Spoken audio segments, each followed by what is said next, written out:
Assalamualaikum warahmatullahi wabarakatuh. Halo Sobat Pembelajar PK Instan, bertemu lagi dengan saya, Sakti Prabowo, dosen PK Instan. Pada kesempatan kali ini, kita akan membahas mengenai treatment terhadap multikolinearitas. Pada video yang lain, kita sudah sempat membahas apa itu yang dimaksud dengan multikolinearitas sebagai salah satu uji asumsi klasik yang ada pada model regresi linear. Nah, bagaimana sekarang treatment jika terdapat multikolinearitas pada suatu model regresi tersebut? Mari kita simak penjelasannya. Bagaimana cara mengobati multikolinearitas? Agar ukuran koefisien dari parameter populasi menjadi lebih presisi, sebagaimana tujuan dari meminimalisir adanya multikolinearitas, maka treatment-treatment yang bisa diberikan antara lain, satu, menggabungkan data cross-section dan data time series. Yang kedua, keluarkan satu atau lebih variabel independen yang mempunyai korelasi yang tinggi. Prioritas yang kedua, yaitu kita melihat variabel yang memiliki nilai VIF paling tinggi. Jika poin A sudah bisa kita manage, maka poin B menjadi prioritas kedua. Cara ketiga adalah dengan mentransformasikan variabel. Dan cara keempat adalah dengan menambah data sampel. Baik, di sini kita memiliki data mengenai indikator ekonomi suatu negara pada tahun 1947 sampai dengan 1962. Variabel-variabel yang kita gunakan antara lain variabel Y adalah jumlah orang yang bekerja dalam satuan orang. Ada X1 yang merupakan GNP deflator, X2 GNP nominal, variabel X3 yang merupakan jumlah pengangguran dalam satuan ribu orang, variabel X4 yang merupakan jumlah tentara dalam suatu negara tersebut dalam satuan orang, kemudian ada X5 yang merupakan populasi usia di atas 14 tahun, dan variabel X6 variabel waktu dalam satuan tahun. Baik, teman-teman. Di sini kita akan coba mengaplikasikan ketika kita harus melakukan treatment terhadap multikolinearitas. Di sini sudah saya siapkan data sebagai contoh untuk praktek kita. Dari sini kita memiliki 16 observasi yang merupakan indikator ekonomi selama 16 tahun, mulai dari 1947 sampai 1962. Baik, kita akan coba. Pertama-tama kita lihat dulu regresinya ya, untuk melakukan treatment terhadap multikolinearitas. Kita cek dulu apakah terdapat multikolinearitas atau tidak. Kita regres. Misalkan Y-nya pekerja dan variabel X1 sampai X6 sebagai variabel independennya. Kita running. Ya, dari sini kita bisa melihat nilai F sama dengan 330,29, ini tinggi sekali. Sehingga probability p-value-nya 0,000. Artinya ini lebih kecil daripada 0,05.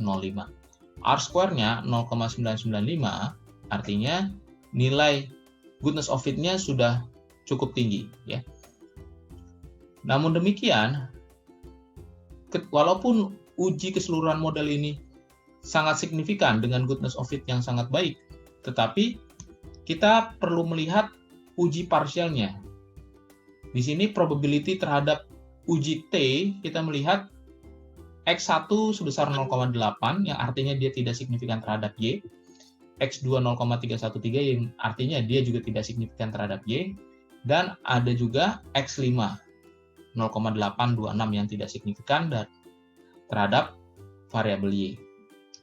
Sehingga ini mengindikasikan adanya gejala multikolinearitas. Sekarang cara kedua adalah dengan kita mengecek VIF-nya. Ternyata nilai VIF-nya banyak yang tinggi gitu ya. X2 1788, X6 758, X5 399, X1 135, X3 33. Ini ada 5 variabel bebas yang lebih besar dari 10. Artinya terdapat multikolinearitas. Jika kita cek kembali menggunakan correlation antar variabel independennya, maka kita bisa melihat ya, di sini kita bisa melihat adanya nilai korelasi yang sangat tinggi antara X1 dengan X2, kemudian antara X1 dengan X5, dan X1 dengan X6. X2 dengan X5, X2 dengan X6. Kemudian juga X5 dengan X6. Gitu ya. Jadi kita bisa pastikan bahwa terdapat multikolinearitas pada model ini. Oleh karena itu kita perlu melakukan beberapa treatment. Treatment yang pertama, di sini kita memiliki data GNP deflator dan juga GNP nominal.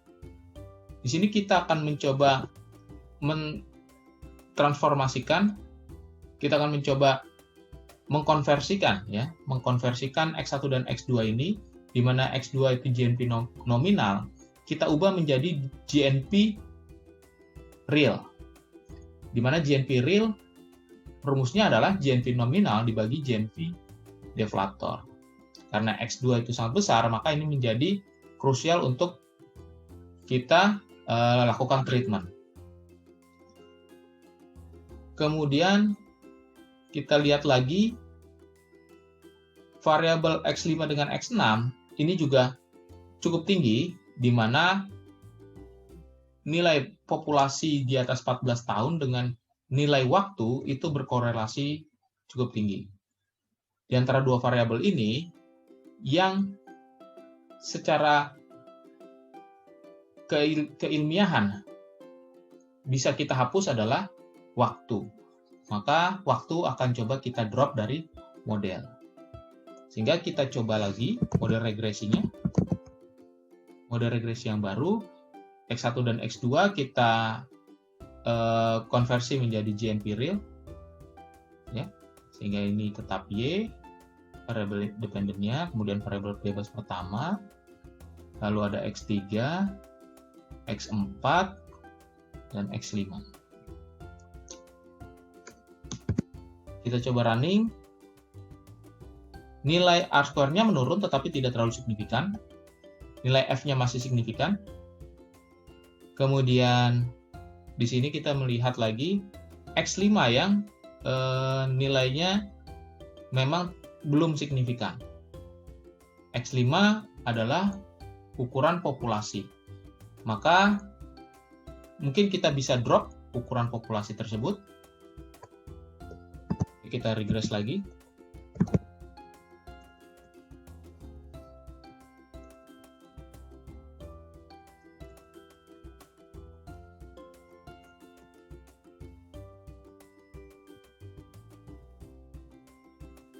Ya.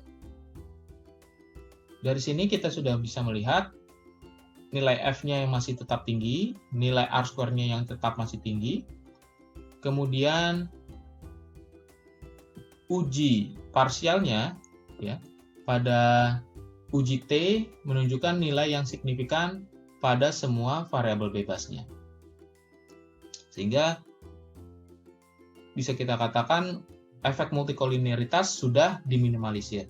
Kita buktikan kembali melalui VIF-nya, apakah VIF-nya masih tinggi. Ternyata nilai VIF-nya sudah menjadi rendah, di bawah 10. Dan ketika kita lihat correlation-nya, correlation dari samaan ini, ya kita lihat variabel bebasnya saja ya. Variabel bebasnya antara GNP dengan X3 0,55 yang artinya tidak tinggi, GNPR dengan X4 tidak tinggi, X3 dengan X4 juga tidak tinggi. Sehingga model terakhir ini sudah bisa mengeliminasi adanya multikolinearitas pada model. Baik, demikian materi yang bisa saya sampaikan. Kita bisa bertemu lagi di materi-materi selanjutnya. Semoga bermanfaat. Sekian dan terima kasih. Assalamualaikum warahmatullahi wabarakatuh.